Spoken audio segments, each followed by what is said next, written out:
All right, what is going on? My microphone's been acting up recently, so I wasn't originally going to do this just because I kind of didn't really care that much. So I'm just going to run through the Kliff Notes version of it. I'm going to try to do this in under 2 minutes. Samurai Shodown, running a current open beta. Open, in quotes. But it's open in the sense that you have to own the game on Steam in order to participate in it. I wonder if I could buy the game and then play it for an hour and then refund it. Not worth it, because the beta is, by all accounts, the beta is broken as hell, which is fine. I mean, they need the test, they need the data, but that's my problem with it. That's where this question stems from, because it's like, I don't understand why there isn't more anger being directed toward SNK over this decision of making it so that you have to own the game on Steam, because nobody owns the game on Steam. The game released initially exclusive to Google Stadia, and then a year later it released again exclusive to Epic Game Store, and finally a year later after that it came to Steam. And by then, obviously, word of mouth had gotten all around that the game was just an absolutely atrocious experience online. It was unplayable, and it came out as the vanilla version with all DLC still locked at full price 2 years after its initial release. That's bullshit, and so people should not have bought that product. Some people did, but very few. Just to give you a kind of contrast, it was sitting at around like 450 reviews prior to this beta actually starting up. King of Fighters 15 has like 5,000. Oh, I think it's actually closer to 4,500, but somewhere in that range. Most fighting games that have released in the same time period have at least 3,000 reviews, if not more. And that's like, the 3,000 is at the low end. So I'm thinking of like, I think Melty Blood has like 3,800 or something like that. Just to kind of contrast for you just how much. Okay, I'm coming up on 2 minutes. So anyway, like, yeah, like, why are people angry? Because it's the worst possible decision they could make in order to get widespread testing of the game. But it's kind of worked, because it used to be sitting on mixed reviews overall. Now it's currently sitting on very positive recent reviews, mostly positive overall.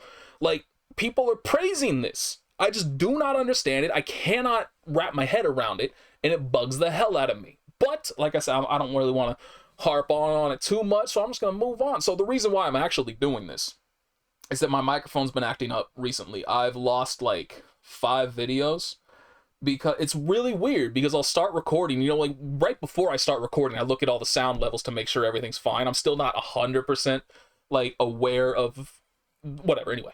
But so it shows my microphone working fine. The sound volume looks normal. And so then, like, halfway through the video, or even right when I start pressing record, the microphone will just like die almost. So I recorded a video where for the first 8 minutes you could hear me, but barely. Like, if the game was loud enough, you could not hear me at all, and if the game quieted down, like during the loading screen or something, you could barely hear me. And then randomly, 8 minutes into the video, the audio fixed itself, and then like 5 minutes later, the microphone just completely cut out. Now it wasn't like, oh, I'm just really quiet and you can barely hear me during like really low points of game volume. The microphone just stopped working at that point. And then like 10 minutes after that, it started magically working again. So I had no clue what was going on. My computer's I wonder if it was tied to it, but my computer's entire audio system just died at one point, and I thought it was just because I was compiling a video at the time, and that's really CPU intensive, so I kind of just thought like, okay, something got screwed up because it didn't have enough CPU going at the time I need it, so let me just restart and it'll fix itself. So I restarted and nothing fixed itself. I still had no audio. When I looked to see like, okay, what's going on here, it said that there were no speakers installed on the computer, and I was like, well, that's not right, because this has speakers internally. I know that. I have been using this for like 8 years now. There are speakers here. What's happening? And so I went through, you know, the whole troubleshooting thing, showing how good I am at typing things into Google and following those instructions. And so I did all of that. Then I restarted it again, and the speakers still weren't working. But this time it was saying that the speakers were there and they were active.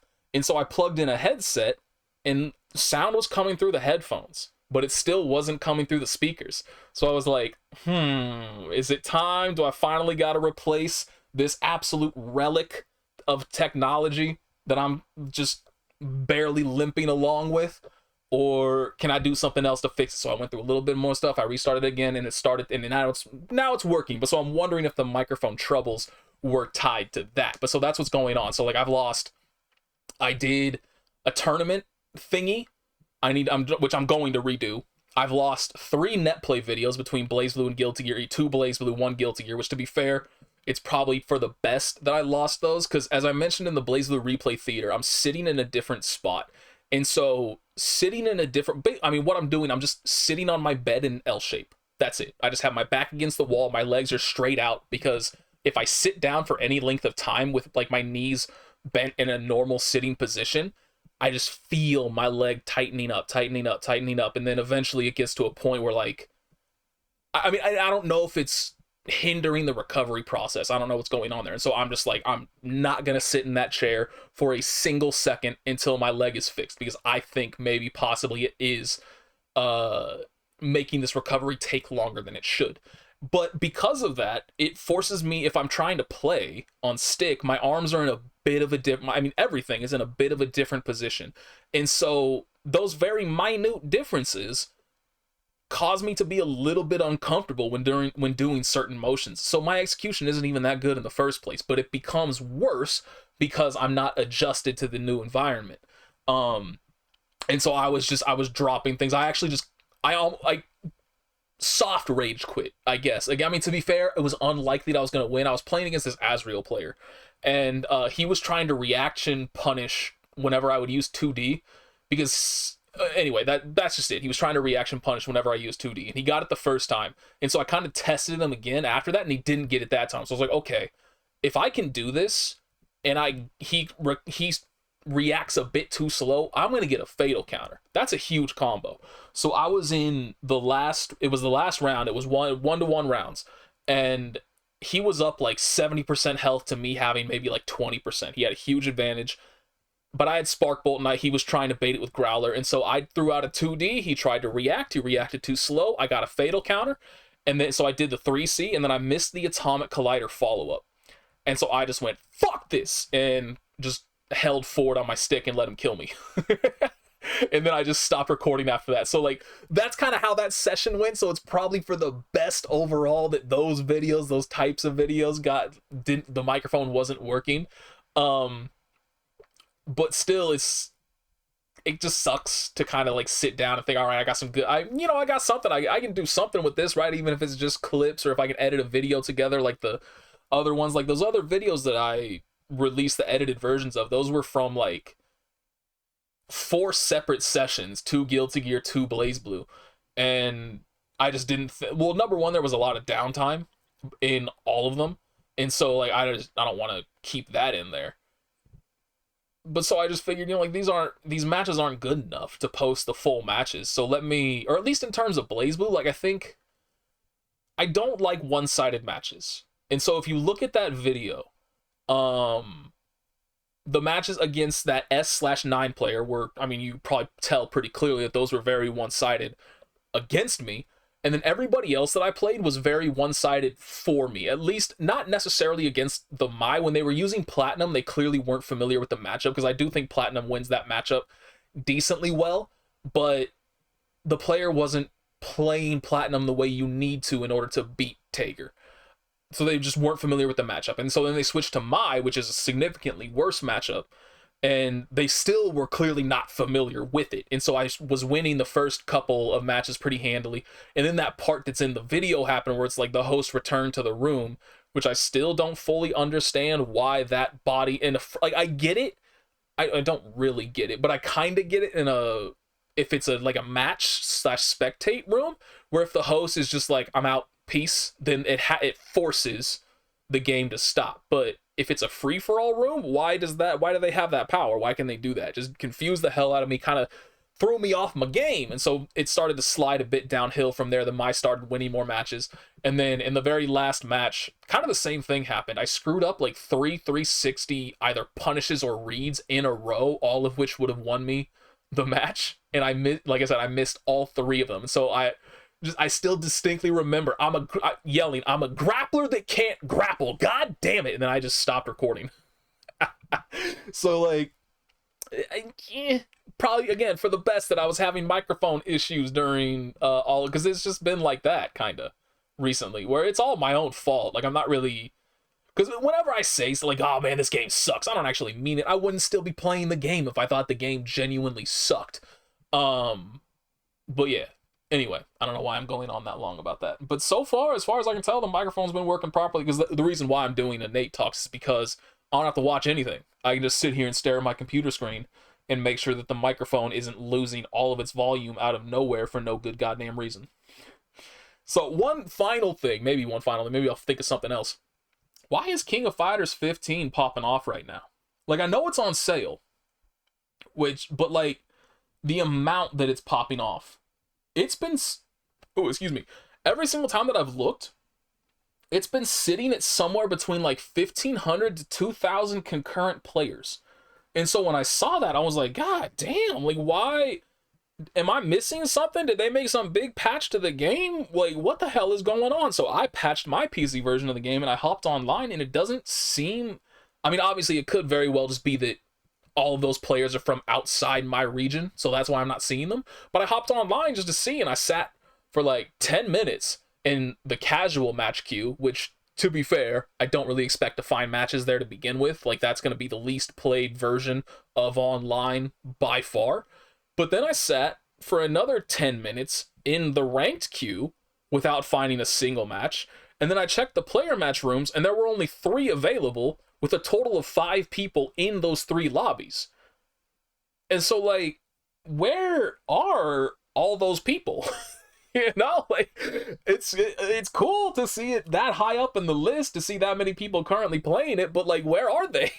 I want to play, but clearly I can't. But yeah, that was just, so I'm just kind of curious if any of y'all have, like, maybe you're playing it and you're seeing a different thing. Maybe I'm impacted by the matchmaking shit. I don't know, because I never played the PC version enough to really, like, I look, because it shows you what your record is, and I only played 20 ranked matches on the PC version. And the reason for that is that the PC version had a lot of performance issues on release that you had to jump through some really weird hoops to fix.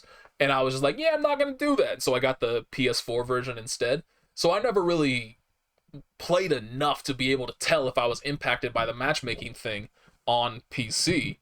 But I wonder if that might be the case, if maybe that is, even if it might change, right? Like, SNK themselves they have admitted, like, yeah, it's there. We know it's there. We know it's impacting people, but we don't know what the fuck to do about it. We don't know how to fix it. So sorry. Yeah, I don't know. It's strange. So I don't know if it could have been like on release. Maybe I was fine, and some patch somewhere along the line decided, you know what? That Nate guy trash talked us once, so fuck him. Make it so we can't ever match up with anybody in ranked or casual match queue ever again. Or maybe it's like, oh shit, I wonder. Because didn't they admit? I mean, if this feels way too simple of a possibility for it to be that, if SNK has come out and be like, we don't know what the hell to do about it. But didn't they also say pretty early on that they had like a rage quitters queue, right? Where like if you started rage quitting too much, you'll only match up against other rage quitters. What if something is accidentally placing people either inside of that, or somehow the code developed its own environment and was like, this is an entirely separate queue from the normal queue and the rage quit queue. Here's this other queue of people I want to fuck with. And so I'm going to put them in there, and they can only participate amongst themselves. But there's going to be a very, very tiny pool, and you're never going to be able to find anybody. But like I said, that feels like way too simple of a salute. Like, if it was that, surely they would be able to see that and fix it. But I kind of do wonder if that might have something to do with it. Because that's the only way that I can really think of, like, why matchmaking would fail to match certain people up with the larger populace, is because they're being put on some kind of a list somewhere else that's saying, like, only match these people together. That's the only thing I could really, like, what else could it be? I don't fucking know. But yeah, anyway. Anything else? Do I care about anything else? In the fighting game sphere, there's not much to really care about right now. Like, it's just, I'm just sitting in limbo still all this time. Guilty Gear is kind of an issue, right? Like, I'll just say this definitively for anybody that's lasted this amount of time. I hope none of you were truly, genuinely looking forward to my amazing Slayer, because it's not going to happen. It helped me a bit to kind of make the decision, just be like, just rip the band-aid off, forget about it. This is not the character for you. Don't try to force it. Don't try to make it work just because you're doing videos and stuff.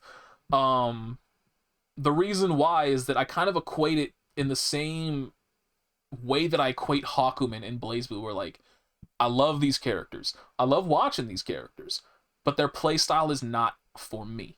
And it's kind of similar, at least in my mind, looking at it, where like, I tend to succeed. I succeed significantly higher on like hard read characters. So grapplers tend to fit that mold really well. Also, kind of like oppressive offensive characters, which are like Asriel, which are like Leo, because I tend to be able to kind of see people's habits and punish those habits. But if I'm playing a character that doesn't necessarily have the level of tools necessary to really push on somebody and make them uncomfortable and make them, you know, kind of reveal their habits, their reactions, then I don't tend to do terribly well. And I also don't tend to really have fun with those characters. And so, like, with both Slayer and Hakumen, in general, what you're doing the majority of the time is just fishing. Which, I mean, that's something you should be doing with all characters in all fighting games, but the majority of what they do is just fish. And then once you land any hit, whatever that hit is, you instantly need to go into, like, an optimal hit confirm. Because with both of those characters, if all you do is just, like, some autopilot bullshit, which, admittedly, at this point, that is basically the type of fighting game player I am. I go into some really simple, not optimized combo, because I just don't play them enough to really ingrain everything I need, all the information I need to do optimized combos. But you can't do that with Slayer. You can't kind of coast like that with Slayer or with Hakumen.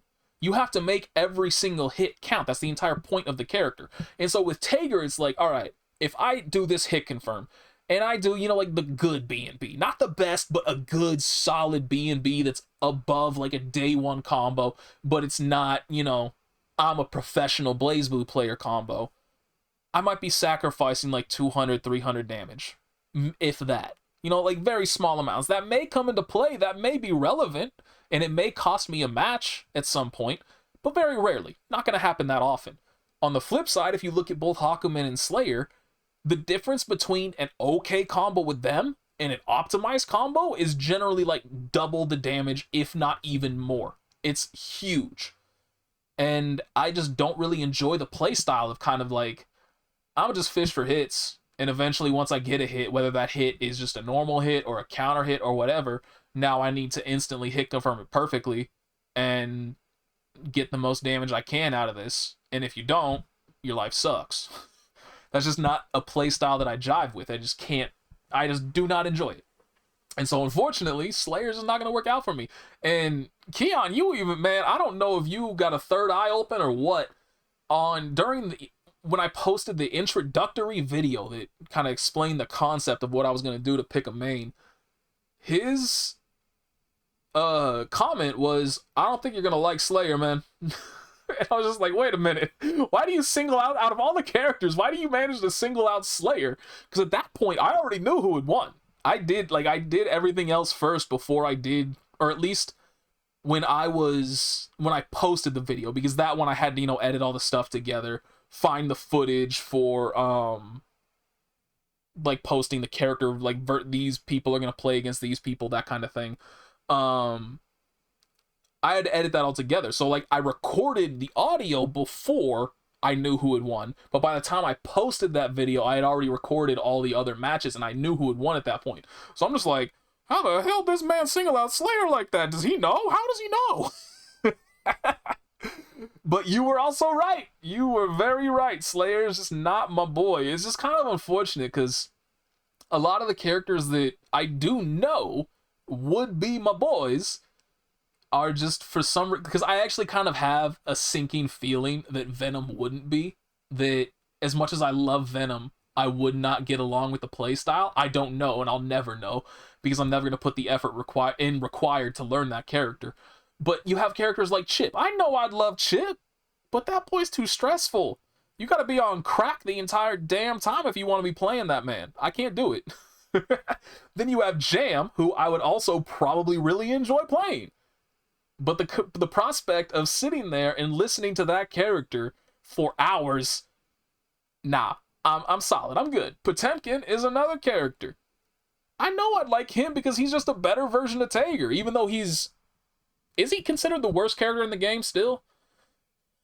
I don't know. He's definitely one of the worst. He's in the bottom, right?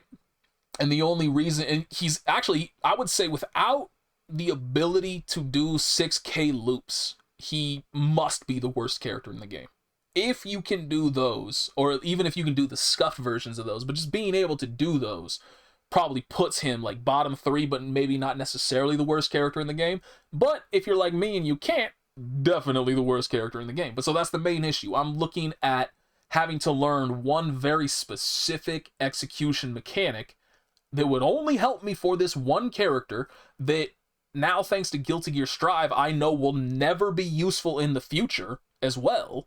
That, like, why would I spend time learning that? You know? It's all like, I know I would enjoy it if I put the time in, but there's no real reason to put the time in. So, like, who else? I mean, there are other characters, but so it's just like, I'm staring at all of these characters. And then Leo is just there smiling at me with the thumb up. Like, I know you're going with me at the end. That's all. I'm patient. I can wait. I know you're coming with me because I'm the only one simple enough for your dumbass to be able to play. And he's right.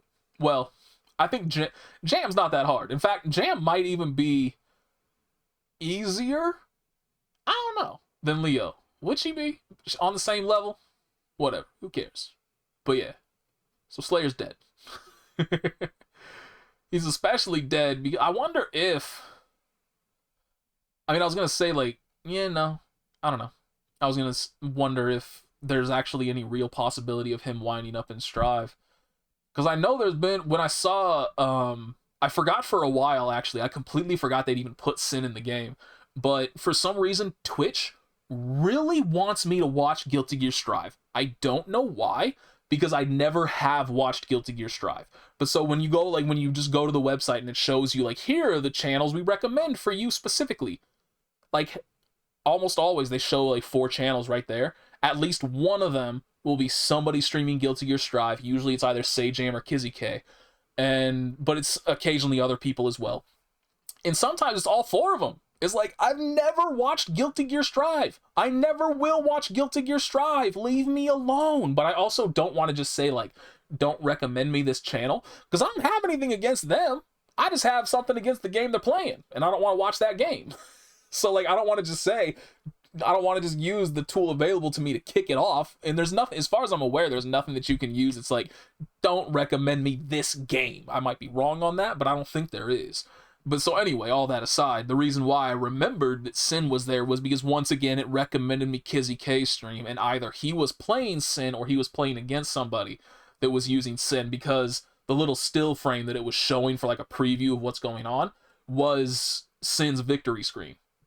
And I think I remember during that time pretty much everything that I saw about Sin was like, why would you put this basic bitch in the game over a character like Slayer? Like, that specific comment, or at least something very close to that specific comment, was all that I saw about it. So I don't know if there really is a demand for Slay. I don't know. I have no idea if he might wind up being a DLC character in the future. I do think... Why am I trying to, like... I mean, he would have to be decently far down the line, right? But also, I can't even remember all the DLC characters that are even in the game. So I don't know, but... Shit.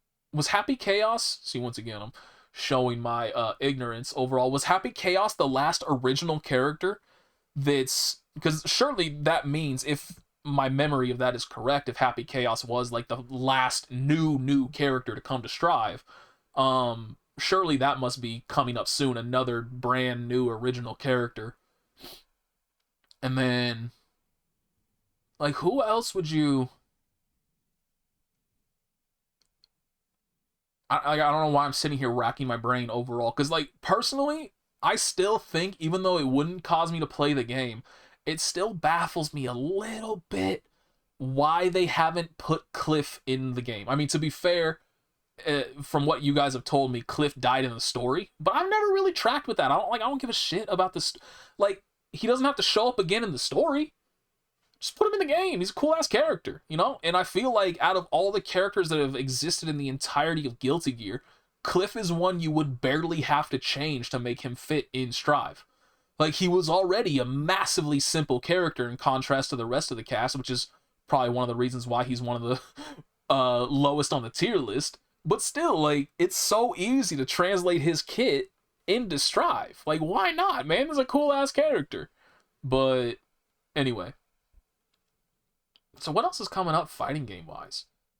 Do we have an official date? Isn't it like May or something for Street Fighter 6? Or April? Or June? Or July, or August. I'm pretty sure they have it available, like, it's going to be released in time. I mean, I can just Google it. But it's definitely going to be released in time to be an Evo game, right? Like, that's probably what they were aiming for. SF6 release date. SF6 Lewis structure. That has nothing to do with Street Fighter 6. June 2nd, 2023. Okay, so June. So that's a long way off. That's 4 months off. Shit. Tekken 8, nobody knows, but as far as I'm aware, the Tekken community not looking too kindly at what Tekken 8's showing them these days.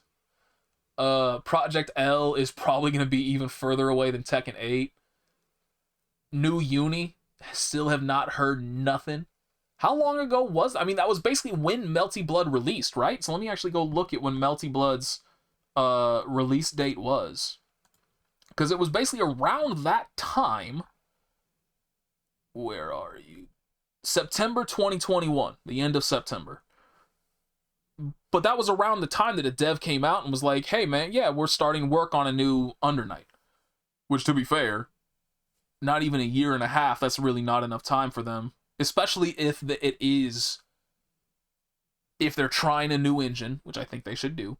But also if they're kind of rebooting everything. Or at least if it's like a true sequel, it's not one of the like the follow-up sequels like Uniclear was to Unist, or even like Unist was to Unil. If it is essentially like Type Lumina was to, I always want to call it Accent Core just because even though it's not AC, it's still AACC. So whenever I think about that game, I have to stop myself from saying Accent Core, and because isn't it also Melty Blood Actress Again Crisis Core? Isn't that what that all stands for? So just the fact that it also has core in there, thanks for that. But either way, like that, you know, rather than it being again like Unist to Uniclur. That's not even how you say. I fucking hate. Oh god, I hate anime game titles. Yeah, whatever. But still, like, there's mum's the word on that. We don't know nothing about it. What else is there fighting game wise? NetherRealm Studios, we haven't heard a goddamn thing from, which to be fair, that's not really relevant to me. Mortal Kombat 10 was okay, but I hated Mortal Kombat 11. I was never that big of a fan of Injustice. So like I'm not really on the NetherRealm Studios train to begin with. But still, not having heard which one actually came out more recently between, let's see, MK11 release date versus Injustice 2. April 23rd, 2019, which is 4 years almost. Injustice 2, release date. Damn, Injustice 2 came out in 2017? Goodness gracious. I kind of have to I wonder if NetherRealm Studios is impacted at all by all of the issues surrounding Warner Brothers. Because they've had a lot of reports of like monetary problems, which is why they've canceled a shit ton of movies and TV shows that were in progress because of that. And so I wonder if that impacts NetherRealm Studios in any way. I can't really see why it would, just because NetherRealm Studios games sell really well. They always have. And so it feels like Warner Brothers would look at that and be like, yeah, let them keep doing their own thing. Like, they're making good money over here. Let them keep trucking. And but yeah, to not hear a single thing for nearly 4 years now, not even a rumor. Nobody knows. Like, I shouldn't say not even a rumor. There has been a couple rumors floated around that NetherRealm has gotten a Marvel project, but I don't think that's ever been anything more than a rumor. Like, there's nothing concrete that's ever come out of that, so who knows? The only thing we really know, like, was it a Mortal Kombat mobile game, or was it an Injustice game? Either, it doesn't matter. Either way, it's just a trash AFK game in the first place. So I shouldn't call it an AFK game. It's an idle game. But, my mind always goes to AFK because the very first idle game I ever saw was AFK Arena, and so just the fact that it's called AFK, just it kind of locked in my head that it's an AFK game. But yeah, who knows what's going on there? What else do we got fighting game wise? Arxis hasn't hinted at anything new either, right? They're just all aboard the Guilty Gear Strive train. They don't care about anything else. I mean, I guess really the only real news we've gotten from them about the potential of their future is since Mori departed, we can pretty much put any idea of BlazBlue continuing on to rest. Like, BlazBlue's done. It's over with. It's done with. We're not seeing any more of that. Although, now that I say that, didn't they also... Hang on. Back to the computer, back to Steam. There was some, like, action-adventure. Not action-adventure. It was, like, a side-scrolling... Chinese game or something like that. Where are you? White Day, BlazBlue collaboration costume. Wonder what that is. I'm not seeing it though. There was something, but I'm not seeing it anywhere. And I feel like if it was gonna be on here, I would see it a lot earlier than now. But there was some kind of like side-scrolling, I don't know if it was a Metroidvania, if it was just a platformer, whatever it was, that it had a live page on Steam. But yeah, I'm not seeing it at all, so maybe not. One title has been excluded based on your preferences. Oh, it's just because I ignored Chrono Phantasma Extend. Maybe I should buy that. I mean, why not? It's $4.49 right now. And that'd allow me to do PC stuff. I mean, it would just be Unlimited Mars. But I haven't done Unlimited Mars. Nah, yeah, whatever. I mean, even if I do, I still have the... Whatever, anyway. Yeah, I don't know. Is this it, maybe? Oh, this might be it. Blazblue Entropy Effect. There it is. The entire title... See how I said, like... I think it's from a Chinese developer. The entire title is Chinese. So I just saw that because I thought... Like I said, it says right in the description, Blazblue Entropy Effect. I thought that it would say that, and so when I just saw the Chinese characters, which I don't know what to call them because I'm a bad person and uneducated and stupid, but I'm American, so forgive me. But yeah, Blazblue Entropy Effect. It's a roguelite action game, a derivative of the original Blazblue license. I hate this part though. Accept the baptism of battle, become a stronger self, and then evolve from chaos. Alright, dude. Sure thing. It's a little dramatic, but yeah. Oh, is there an actual, like, no, it just says coming soon. But so we have that for BlazBlue. We won, BlazBlue bros. We are getting a new BlazBlue. Yay! It's a Metroidvania. I mean, to be fair, I'm not necessarily against that. Like, Metroidvanias aren't really my jam in general. I don't like a whole lot of them. But pretty much all of, like, the best versions of, like, Ori and the Blind Forest, fucking love it. Hollow Knight, fucking love it. Metroid... Oh, I'm playing Metroid Prime. They nailed that one. Way to go on the Metroid Prime remaster. Like, way to go. It's kind of sad, though, that, like, all of the recent games that I'm looking forward to are all, or at least all the upcoming games, they're all remasters. Or, like, remakes. So you have the Mega Man Battle Network Legacy Collection. Of course I'm jumping into that. I fucking love Battle Network. You have Advanced Wars, which is supposed to come out 2 years ago. Thanks, Russia. Worst thing to happen thanks to Russia recently. I shouldn't even joke. It's too soon. Can't even joke like that.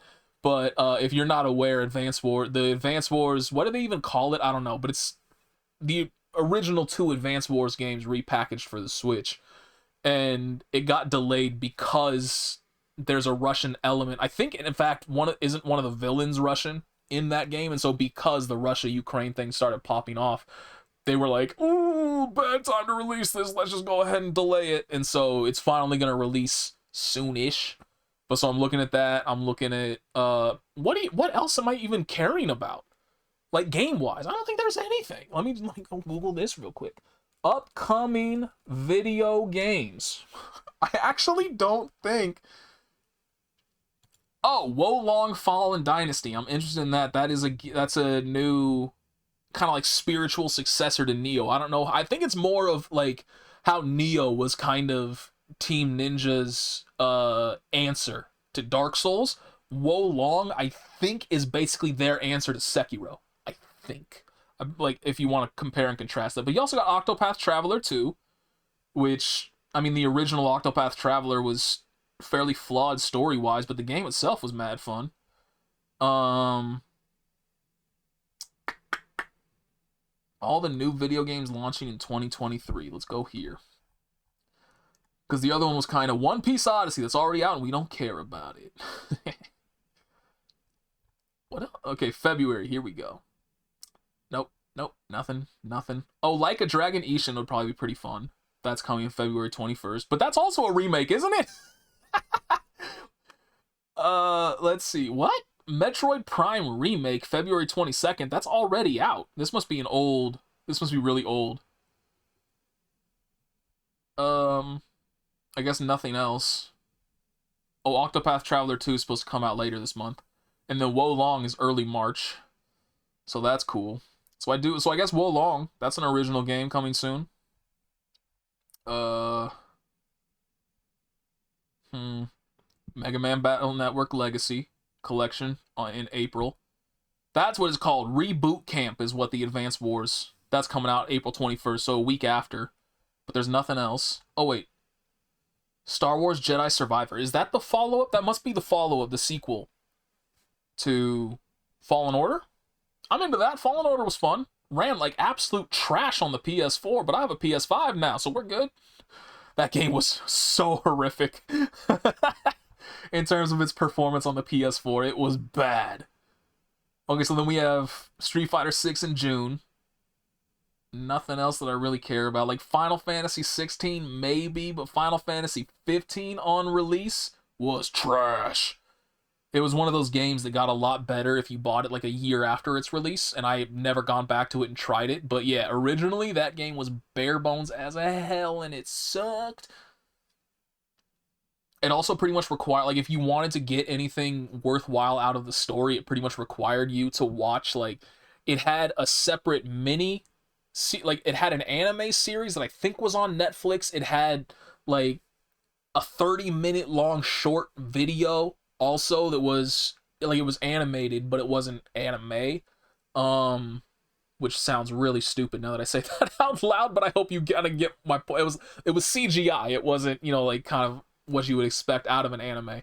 But they're CGI anime, so that doesn't help either. Whatever, I'm going to stop talking about it. Either way, Final Fantasy 15 on release fucking sucked, so I don't really have that much interest in Final Fantasy 16. Man, there's nothing else. There really is. Oh, hey, there's another remaster that I might be into. I don't know how to pronounce this. Batten Kaitos? Whatever. Although it's both of the games. Now, number one is going to depend on how much it costs. Number two, I own the first game. I might own both of them, actually.